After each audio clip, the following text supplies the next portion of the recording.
What's going on, you guys? It's your huggable hipster here, and welcome back to the Casual Nerd. Today, I have a very special guest with me, Kareem, and I'm so sorry. I actually feel bad. I don't know how to pronounce your last name, so please educate me. Let me know because I don't want Yeah, to mess it up.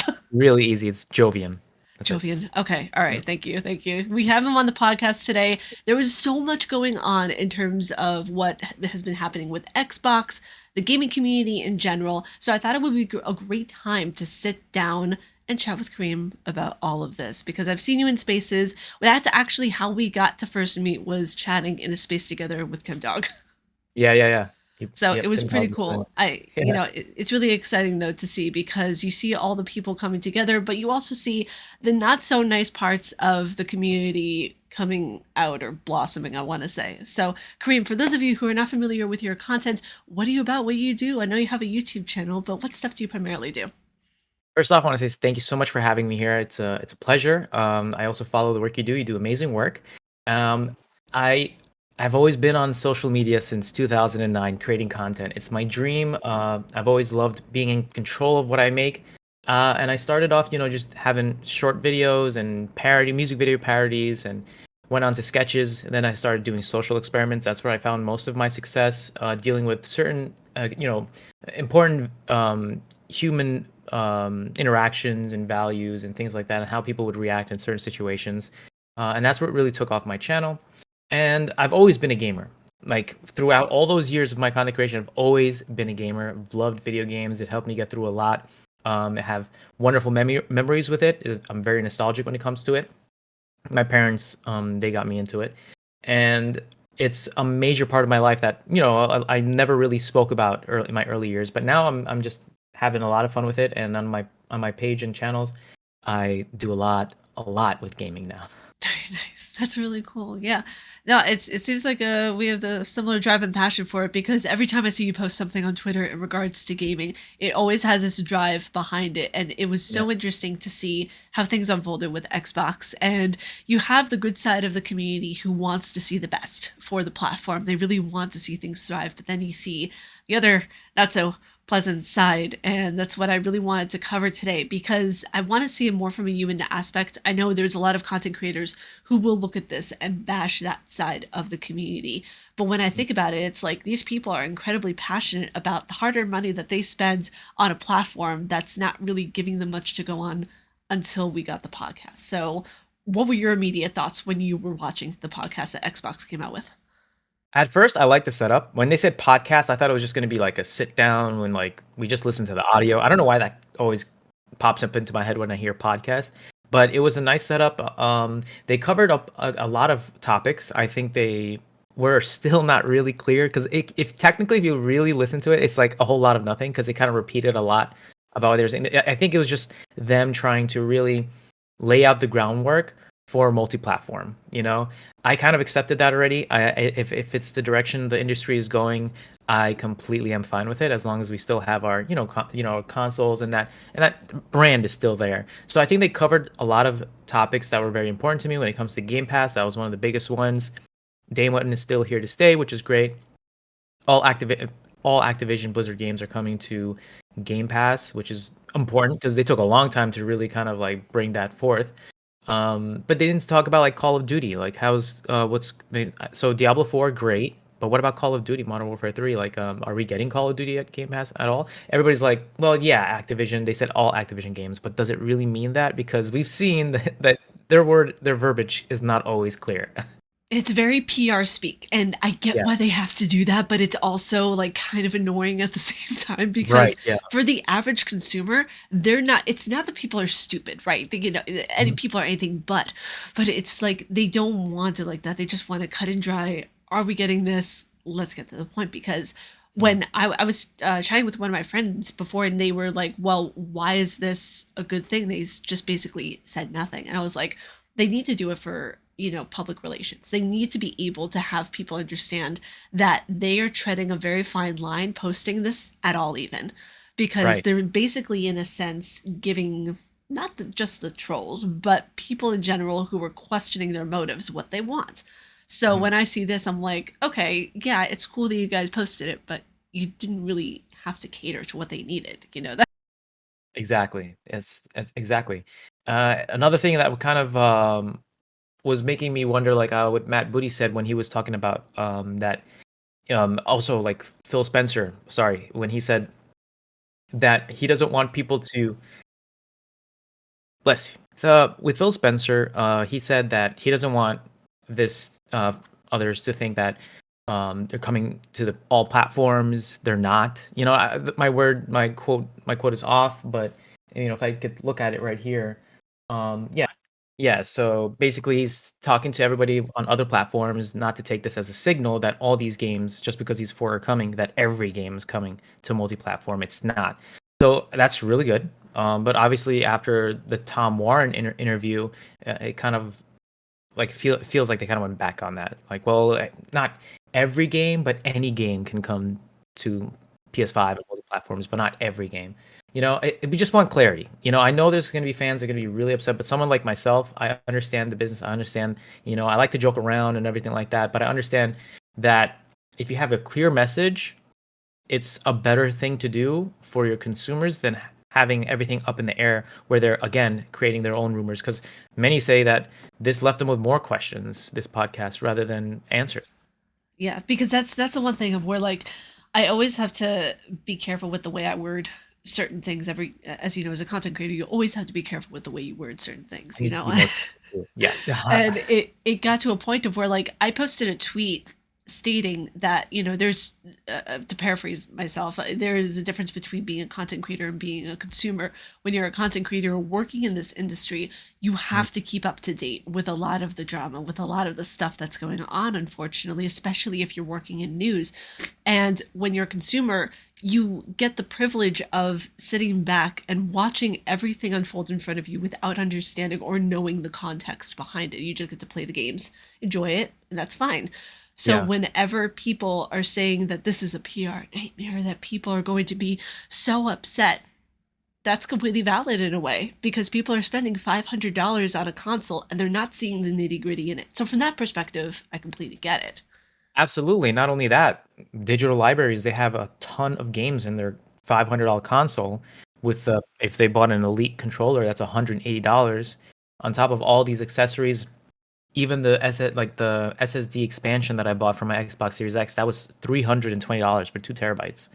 So when I first got it, so yeah, we've invested a lot in the ecosystem, and that's not even counting my digital library. I have I think over like 900 games or 1,000, if I'm not mistaken. So it's like, yeah, I can see why people are angry. I just don't like when they get really personal. You know, I've had those attacks that came my way. I'm pretty sure the developers and CEOs are also getting those attacks, which I'm never for. I like joking around, making um, funny posts and memes, but I never like and I never condone attacking someone personally or even remotely.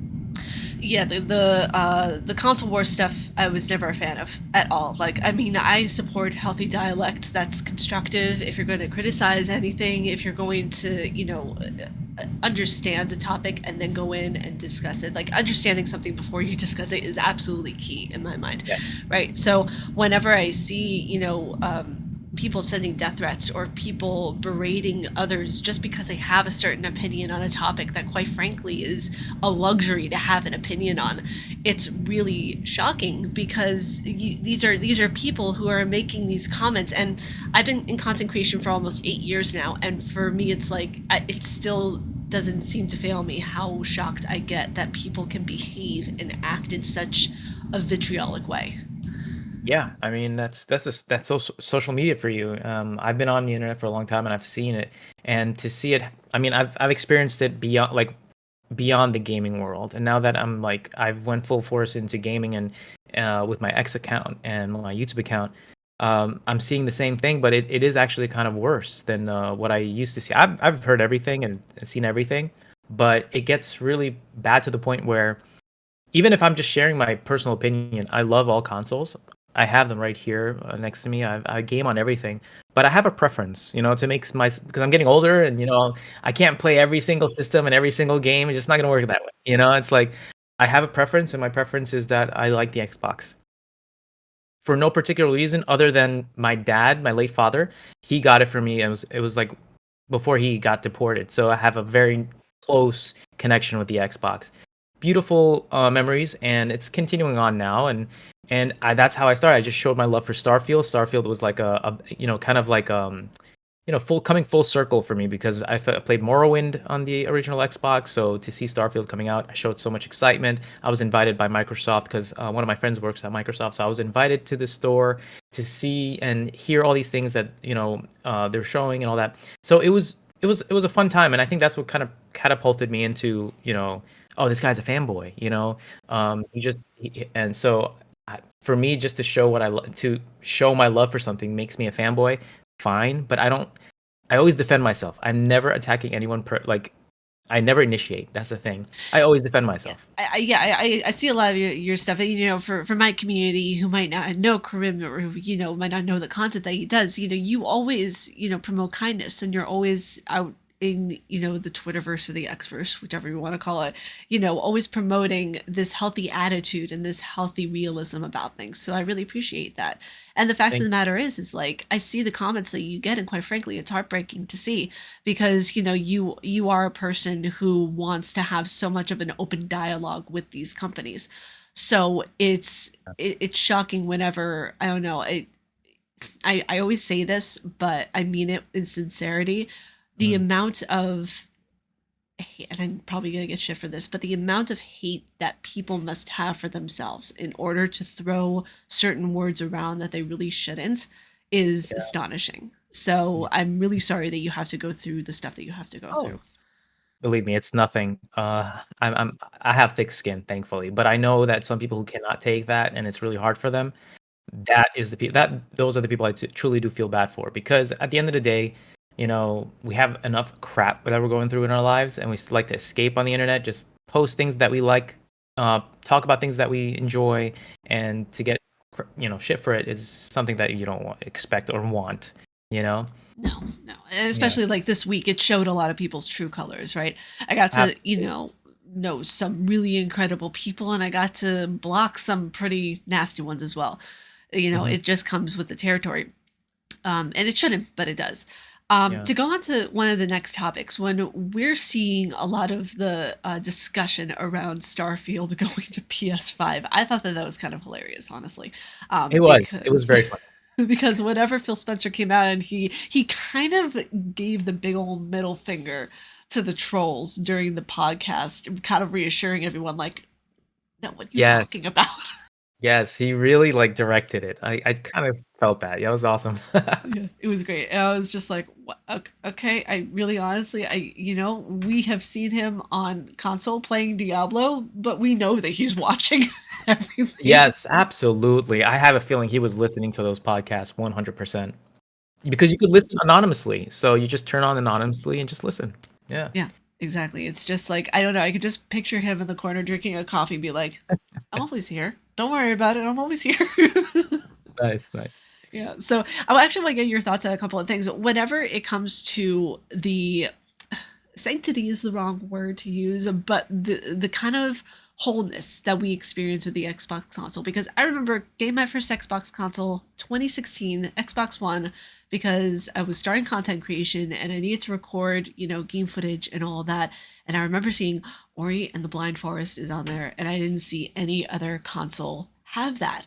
So when it comes to exclusivities and when it comes to the consoles having their own games, where do you fall in the spectrum? Are you more or less like, oh, I'm pro exclusivity, or I'm pro like let everyone have the games?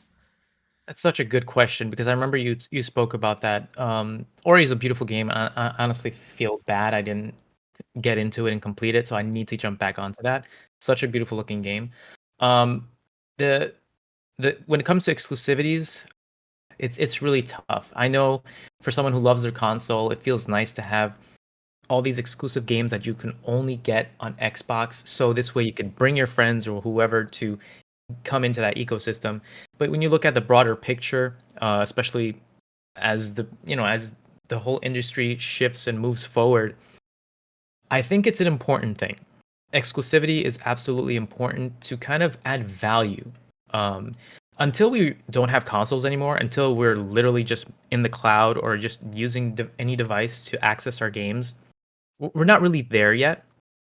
So I think it's very important to have exclusives that not only show the value of the console, but also make the tech shine. You know, like with PlayStation 5, they have exclusives that really make their tech shine. So I mean, now you could obviously have it on PC, and it's in pretty much similar, but I feel like it's important in that fact because, like you said, we still have consoles. They're still here, even though they're probably kind of tapering off now. Whoever wanted a console got their consoles. I still feel that it does have a major selling point, but not big enough like it used to in the past. But it's important for the value to be like, hey, look, if you come into this ecosystem, these are the exclusive games that you get to play. You Mhm. know. Yeah, and But in terms that's of a selling really consoles, I don't know. and that's a really interesting thing too, because I'm of two minds, and I know it's kind of a cop out answer for me to have because it's like I'm such a Libra in that way. Whenever I like think about things, I try to see like what could the other avenue be, because Mm. consoles from a business point of view, that's what they sell. Like the games that are the exclusives on the consoles, that's what sells the consoles primarily. Oh, So when you're looking at Ori and the Blind Forest, for example, that was only available on Xbox. That wasn't available on Nintendo Switch yet. That wasn't available on PC or anything like that.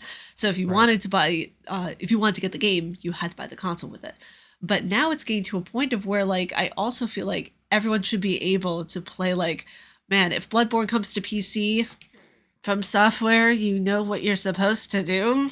Um, it's It's supposed to surprising. be. Yeah, it It's didn't even get almost a 10 years 60 old. frames upgrade.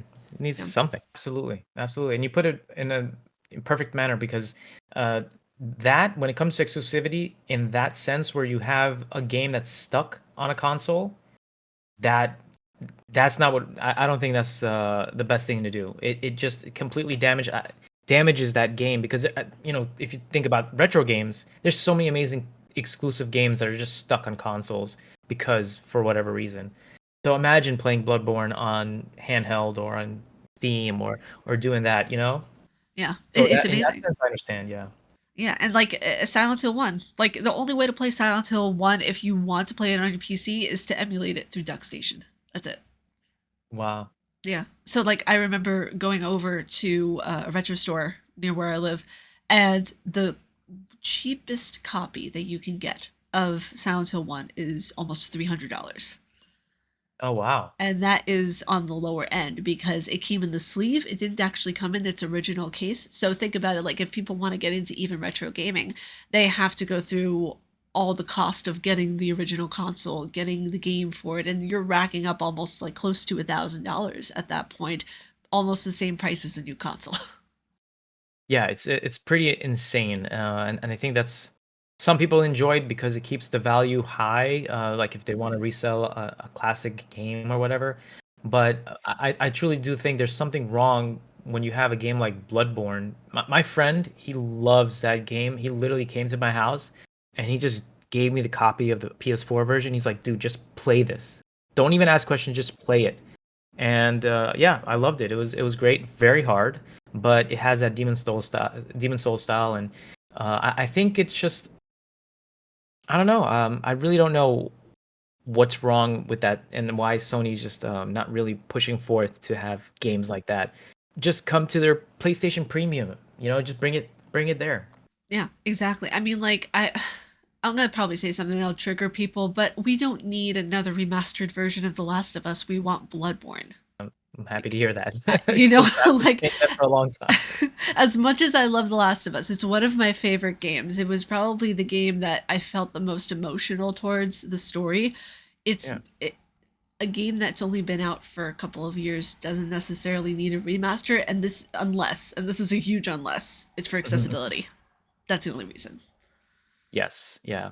I can see that. Yeah, that's the only point you can make, honestly. It didn't really need a remaster, in my opinion. I feel like those resources could have been put to something else, but that's the choice they made. Yeah, and it's interesting because a lot of the games that companies are choosing not to remake, for example, like Code Veronica X or some of the Resident Evil titles that are more kind of like people don't really play them as much, like the Umbrella Mhm. Chronicles and stuff like that. It's going kind of unnoticed to a degree. I feel like they're going to remake the very first Resident Evil game before they ever touch Code Veronica. Yeah, that's weird again because they already remade it technically, with the new updated visuals of Resident Evil, which was nice. I love Resident Evil. I have all those, and I need to get to the fourth one. There's so much Resident Evil I need to play because they look incredible. But I would love a Code Veronica remake. Yeah. Actually, fun fact, Resident Evil 1 Remake was the first game I ever played. Really, first Yeah. game straight. Ever Oh wow. when I was like I think 11 years old. Really? Oh my gosh, that must have been terrifying.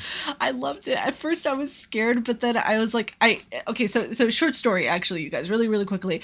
When I was 11, my dad for my birthday, he gifted me a GameCube and he Nice. bought Resident Evil 1 Remake and I was like, this looks cool. There's a zombie on it. And I was really into like zombies and vampires and all that kind of stuff when I was a kid. Oh, that's And my mom awesome. was like, why did you just get her like a Barbie video game or something that looks really gory? And my dad was like, I want to see the graphics. Sure, Dad. I know you're Nice. watching this, so I know what your true motive was.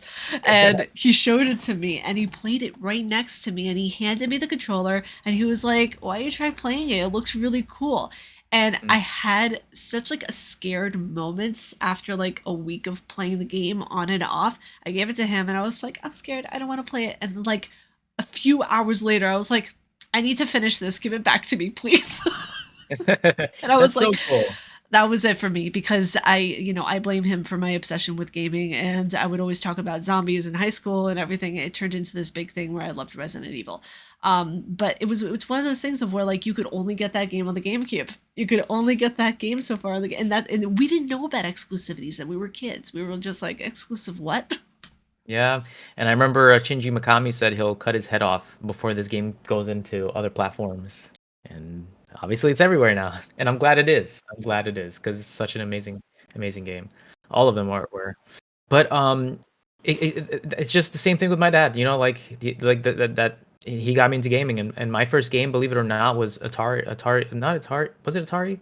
Well, it was that old Super Mario games. I think Nintendo or something. But that's how, like, I'm not even that old, but my dad, he was just so into technology and he would always get these systems, so that's the first system I played. Um but my first real memory was Metal Gear Solid VR missions, where I was like, a teenager and kind of understanding what's going on. And that was a good time. That was PlayStation. Yeah, it was the PlayStation VR missions.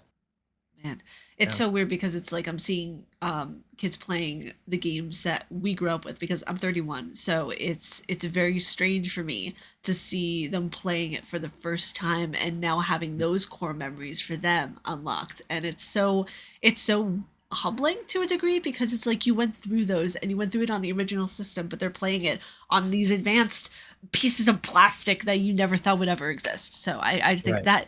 that in a sense of where games can be everywhere, not exclusive, that's the good part as well Definitely. because so many generations get to try it. My next question though, and this is actually one that if you guys want to answer down in the comments, I would love to hear other people's opinions and takes on this. Digital versus physical. Where do you lie on this? My gosh, that is a good question because I'm a collector myself. I love physical, but I am ready for the digital. Because something that I hated about digital back then was that the prices never went down. They would never go on sale. It's like I'm not paying $70 for an old game that literally has been $11 physical, you know? So now that we're starting to see these discounts come through and many websites selling different games that you could buy and competition is rising, um, I buy physical and digital. So I leave the physical sealed. I know I'm weird, and I buy it digitally. So I buy it digitally to play it and have fun with it and just keep the physical version sealed. I do that with Switch also. I don't know why, but that's the way I am. I love buying physical and digital as well. I mostly, if I'm buying digital, it's either for work or it's because I need to have another copy of the game. So I'm that way with Cyberpunk. What was it? Oh gosh, The Witcher and Resident Evil because I have the Switch version of Resident Evil and I have the and Dark Souls as well. Been always a physical collector, and then recently with like the uprise of more digital type games and seeing even collector's editions have the steel book but not have the actual copy of like the CD game, Yeah. that made me kind of weirdly angry about it to Oh, a I was degree. too. Yeah, of course. When I was getting Starfield, the collector's edition, I was like, it's not coming with a CD. Well, I guess I'm gonna have to buy the CD too. But obviously I'm just waiting until it goes on sale because I'm not gonna pay another $70 for a game I already have. But I like how they did it, with the steel book. It doesn't have just an empty CD ring, but it has the little the little credit the credit chip, the credit stick thingy. Yeah, so that has the code on it, and it just has like a little slot for you to just put it in there. It's really cool for a collector. You just place it open, and it's really dope.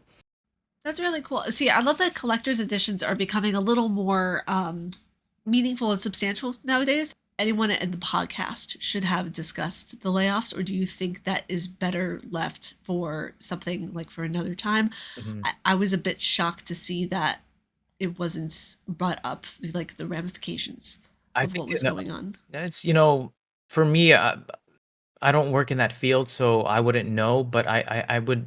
That's probably even more reason why they should have talked about it, so we could understand how it's affecting people and how much and how many people it affected. Um, but from the investor side, since I invest in companies also, since Microsoft is one of the companies I invest in, we hear of this a lot.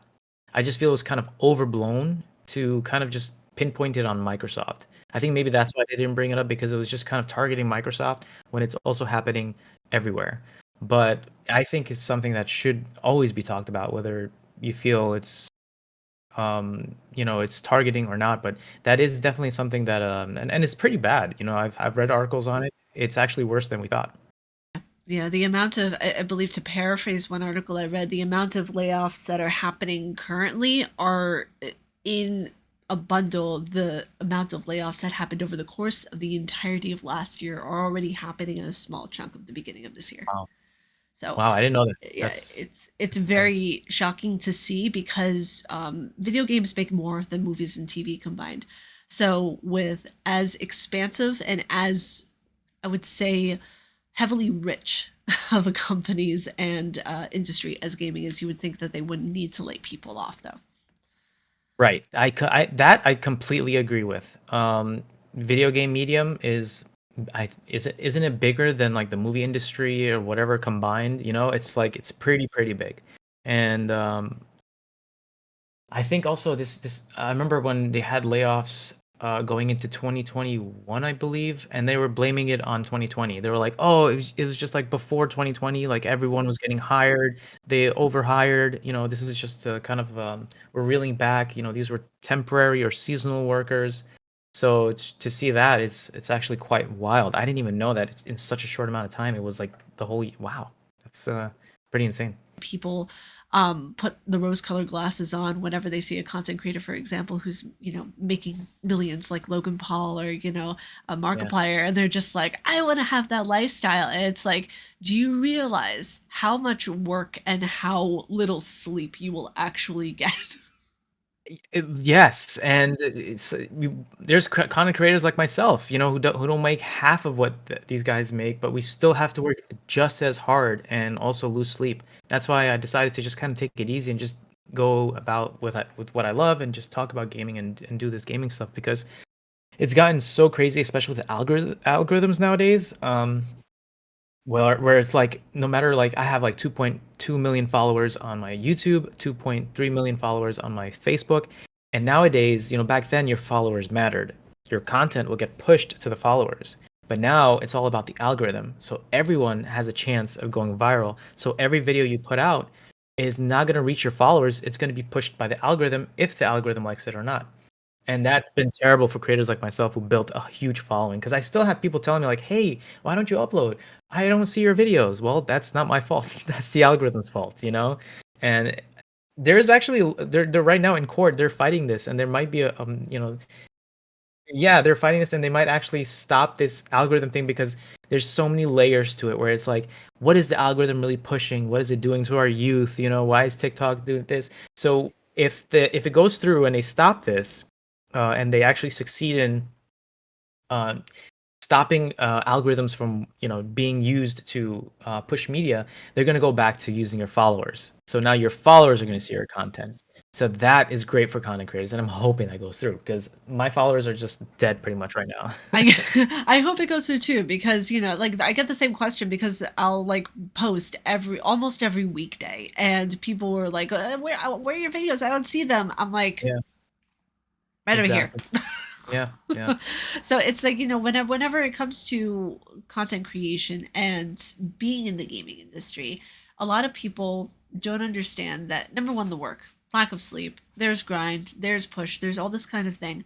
And I just want to make people aware, from someone who has over 4,000 subscribers to someone who has over 2.1 million subscribers, Mhm. that the journey is very similar when there's passion that's involved. For myself, I like to experiment all the time. It's like every day is like a new experiment. It's like always starting fresh with all the content that I'm making, especially on YouTube. Um, I did the video where I interview people about Stellar Blade. I don't know if you saw that one. Yeah, and that was like honestly, it was a big experiment. I saw how big the engagement was and how large the audience were and how passionate they were about the the body of the woman and the shape and all that stuff. So I wanted to see and just try it out and ask people in public and see what they think about it.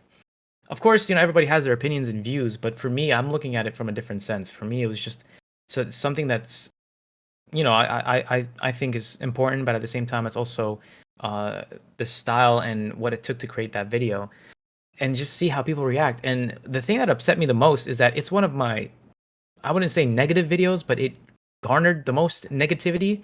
And YouTube, yeah, and YouTube was telling me that's great. Like I'm getting like my updates. It's the top one video, and it's telling me like, oh wow, people are more interested in this video. You should make more of this content. And I was like, really? Like all these years I'm posting positive content, and now I post something that garnered so much negativity and so much anger in the community, and YouTube is pushing me to do it more. Their algorithm is literally, I get a pop-up on my screen. This video is like 300% like more engagement than your very previous videos. You should make more like it. My click-through rate was like at 21%, which I've never had at all. Usually I have like 9 to 10% click-through rate, 4 on average.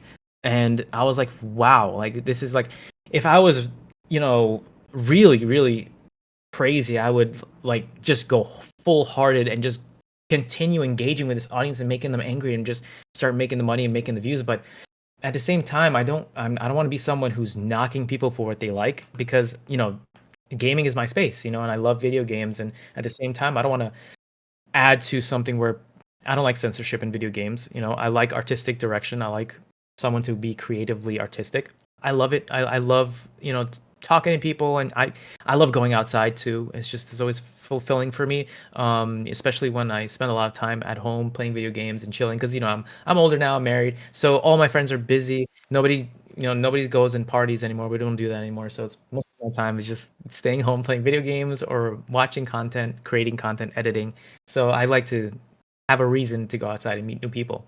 So I'm willing to continue that and see where it goes, but um, I want to be very careful too at the same time, because it was an interesting dialogue. It was a very interesting dialogue. A lot of women that I've talked to, they don't really appreciate it. I mean, not all of them, but they don't really appreciate the way women are portrayed, and that's fine. That's how they feel about it. That's important because I am not a woman myself, so they need a voice in that sense. So, of course, everyone has their own opinion, and I feel like at the same time, I wouldn't want to be someone who's pushing for censorship. If this is the artist's view, I completely respect it. And yeah, I mean, I took back what I said, but it's whatever. Yeah, yeah, it's interesting to see, because I saw a lot of the comments that you got on I keep calling it Twitter, but X. It's Yeah, I know, right? It's still the soul of Twitter. yeah, I saw a lot of the comments that you got, and I feel like people completely missed the message that you were absolutely, trying to convey, because I feel like people saw what they wanted to see instead of actually reading between the lines to a degree. exactly. There's so much nuance in content creation that happens, of where I used to do like certain vlogs and everything, hence why I don't do them anymore. It's a small town, and I started to Yeah, get recognized at the local grocery store, and I'm like, Okay, I didn't know you watch my videos, Barba, but Yeah. that's good to know. Yeah. It's interesting though too, because it's like once you create one video, the algorithm picks it up, and then it's like, oh, it wants you to do more of this kind of content. When in reality, we don't want to do content like Logan Paul's Suicide Forest. Ooh, We want speak. to be able to create content that speaks meaning, and unfortunately, YouTube it kind of pushes that content down because it's not what gets the clicks. Absolutely. You're preaching right now. I mean, that's what content creators are always struggling with. Let's not forget that video was trending and it was on the front page that the algorithm was pushing. So it just comes to show that what is the limit, you know? And that's why it created, like YouTube created these kinds of people who push the limit, you know, and go beyond these extremities. So you know, it's pretty tough in that sense, but the comments that I got, they were pretty insane. And I got threats and all that stuff. And like I said, I've heard worse, and I've seen it and heard it all. But to see how people were, like, hypocritical, I feel it's really hypocritical. I've seen content creators making like literally making reactions to that video. I feel like I'm in 2016 again, where they're making fun of me and they're picking on me and they're using this bullying nature. Especially like when it comes to making fun of me, I'm fine. I'm putting myself out there. It comes with the territory, so I expect it. But what I don't like is when they make fun of the people I'm interviewing. That really hurts because I feel bad for them, because these are people who are just giving their opinion, and they don't, you know, I don't want them to be the target but they know what they were setting.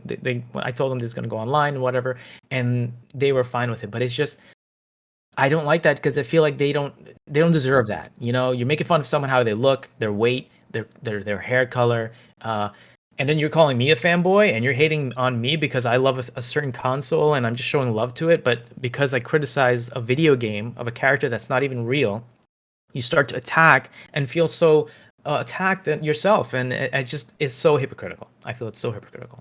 It is. And it's like, I feel like if half the people who commented those negative things actually knew the work behind the video or knew the actual message, then they would probably just gobble those words right back up.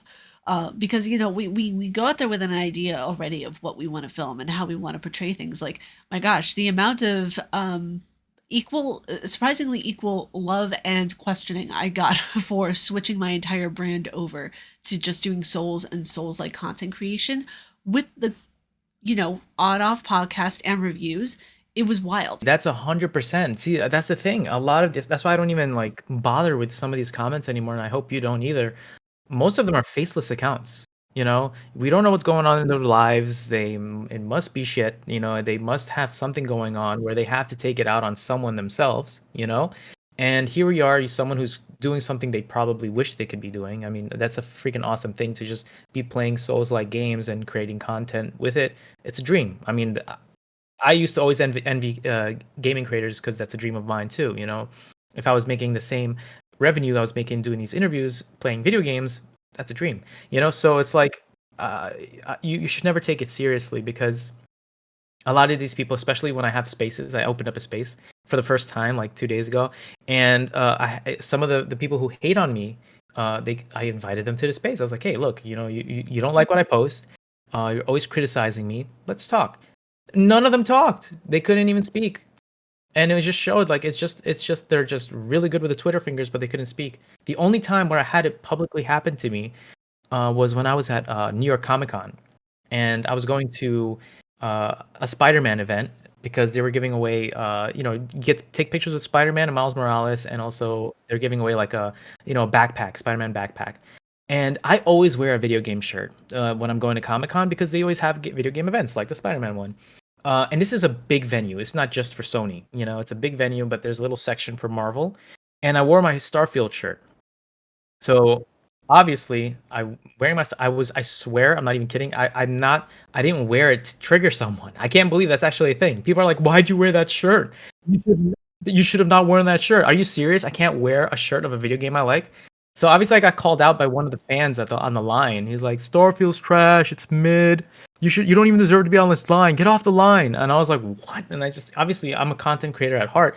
I popped out my phone and I was like, like turned it on to record. I was like, "Can you say that again?" And he saw the phone and he looked at it, and he was like, "Oh, Starfield is not that great." Da, da, da. And he started like toning down a little bit. But that interaction, I put it online. It went super viral, and people saw it as me trying to instigate the whole situation. So I was the bad guy, obviously. And this person who was wearing actually a Death Stranding shirt, didn't, wasn't the bad guy. Everybody was looking at him. They're like, this guy is just weird. This is awkward. It was very awkward. But I decided to take the video down, and you never win. Now I'm getting attacked because I took the video down. I took it down because there's just so many reasons. Because my organizers who helped me get to that event, they were getting messages and comments from all these fanboys attacking them. And they're like, "Oh, who'd you bring? Why'd you bring this guy here? It's like, he's causing a ruckus. He's recording people and instigating." So that was causing them issues. They obviously know I wouldn't do that. And at the same time, I'm thinking about it was the right thing to do because I don't want the guy to get hate, and even though he was hating on me, and the internet can be freaking ridiculous. So, and there was people faces there that were showing that I'm assuming they didn't want to be in the video. So it's like I decided it was my ultimate decision. They told me like, "Hey, you could take it down if you want, but we're just letting you know this is happening." Da, da, da. And I took it down. I thought it would be the best thing to do, and I'm still getting attacked for that till this day. It's so amazing to me how people, I know I use this word a lot, but the vitriol that people have for just one small thing. And I remember seeing that video. That was actually before I followed you. And I remember that video popped up on my timeline. Yeah. Yeah. And I was just like, well, this dude is clearly getting shit for just wearing a Starfield shirt. Like, I mean, I'll admit the game wasn't for me, but I love the fact that you can just explore everything. Like you can go everywhere. And I love the fact that like people got excited about games again. I feel like, and I know it's a bit of a tangent, but I feel like Tears of the Kingdom and Starfield were the two genuine times that the gaming community banded together in ultimate positivity. I can see that. And it was so interesting to see because in with what was it in Tears of the Kingdom, you're seeing people waiting online again outside for video games and like, oh, we get this like plaque thing if we get the game early and stuff. It was like 2016 all over again. And I Yeah, felt yeah. like, oh my god, memories, this is great. And with Starfield, everyone was just like, yeah, let's go, let's see, this is the new IP in like 29 years from Bethesda, Yes. and Yeah. it's so miraculous to see. And yet people get shit just for wearing a t-shirt of a game that they like it kind of reminds me of whenever I was talking about how I loved the story in Far Cry 6. I got so Mhm. much shit for that. Really? Yes, I love Wow. the story of Far Cry 6. It was my first Far Cry game I had ever played. And I was like, I was cheesing in a picture. I was like so excited about it. I was like, one of the best story games I've ever played. I didn't even delete the post. I was just like, you want to be mad? Just be mad. It's fine. Yeah, yeah. Don't Just worry about share it. what you feel. Yeah, that's so crazy. I can't believe people would get mad about that. Yeah. Oh no. People were just like, this must be her first game. Oh my god. I know, that's so funny. But it was so weird to me because I had the thought then, and even my moderators have kind of agreed with me of where these people are just NPCs. You close your computer, They're where are gone. they? Right, right. Absolutely. Where? And like I know people are probably gonna get triggered by that, but it's like it's true. Where are when I could close my computer, you're not anywhere. Like no, your thoughts they just stay on X. Yeah. Like that's it. Mhm. Like unless Mhm. your account is suspended, then you're really gone. But that's okay. Of you know, so course. the other thing I really wanted to bring up and to close off today's podcast is any game that is in recent history that you've played that is not on Xbox. What game would that be that you want to see come to Xbox, is backwards compatible, that you absolutely love, and it's not there? Oh my god, there's so many, but I'll choose one. Shenmue 3. Shenmue 3, 100%. Uh, so Shenmue actually started off on the Dreamcast, and then Dreamcast failed bad times, and they moved the Shenmue series to Xbox, where they got like 20 Sega titles exclusively to Xbox to kind of jumpstart their launch. And Shenmue 2 was one of their games because that never came out in the States. It only came out in Europe for the Dreamcast, and that's where I continued the series with Xbox Shenmue 2, and then Shenmue 3 came along. I funded the hell out of that. I sold so many of my collectibles to fund that game. Kind of regret it a little bit now, but It was so awesome to see it come back because when it was on the PlayStation, it was during E3 at the PlayStation event on stage, and it was supposed to come to Xbox. It had the Xbox logo, and of course, Sony kind of blocked that. So I would love to see and continue the journey on Xbox. I already beat it on the PlayStation 4. Of course, I had to play it and beat it, and I love Yu Suzuki. The game obviously didn't deliver as much I would have liked, but it was still Shenmue 3. You know, we never could have gotten that. It took us what 20 years to get that game. So I would love to see it on an Xbox, and if somebody, for people who just have an Xbox, I would love them to try it out because I'm pretty sure there's a lot of fans out there who would love to try that game. So for me, it's Shenmue 3. It was supposed to come. They asked Phil Spencer about it millions of times. I hope it happens one day. That would be really cool. It's like a time capsule, being unlocked. That would be Oh really yeah. awesome. I think for me personally, one game I would love to see is it's not on it was on the Dreamcast, but it's not on any platform actually besides PC. You can play it for free. Is Sweet Home, and it was the inspiration behind the very first Resident Evil game in '96. Wow, I heard about Sweet Home, but I never played it. That is a good one actually, because I did hear that, oh, Resident Evil's not original. Like I actually watched a documentary about that. Sounds Yeah. very familiar. It's really fun. It's very difficult to an extent because the allocation system worked so differently when you were doing item management back in the 80s. And this game came out, I believe, in '89. So when you're playing Oh, it and you're going through all of it, you're seeing like the first notes in a horror game and you're seeing trigger cutscenes. And it's so immersive. And it was never released in the States because it was too graphic for American audiences. I have to definitely check out this game after we're done. That Yeah, sounds really it's cool. it's adorable. I think there's a free version online that you can get. I think just type in Sweet Home free version and it'll pop right up because I definitely saved it on my PC because I went back and forth with it to for a review. But it's Mhm. kind of like Undertale where you go like you step in a certain direction and enemy will pop right up and everything. So Ah, yeah, cool, cool, cool. it's pretty awesome. But I do have to say, Kareem, thank you so much for coming on to the podcast. I really appreciate it. Do you have any last things you want to say to your audience? Anything that you want to shout out before we leave off for today?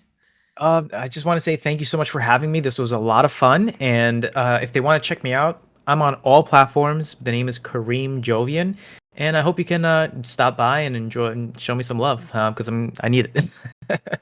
Awesome. Well, thank you so much, Kareem, for joining me on today's podcast. If you guys like our faces and what we do, please be sure to subscribe and hit that bell down below. I make videos every weekday here on YouTube. May you find your worth in the waking world, your hunter. Stay casually nerdy, and I will see you all in the next video. Umbasa.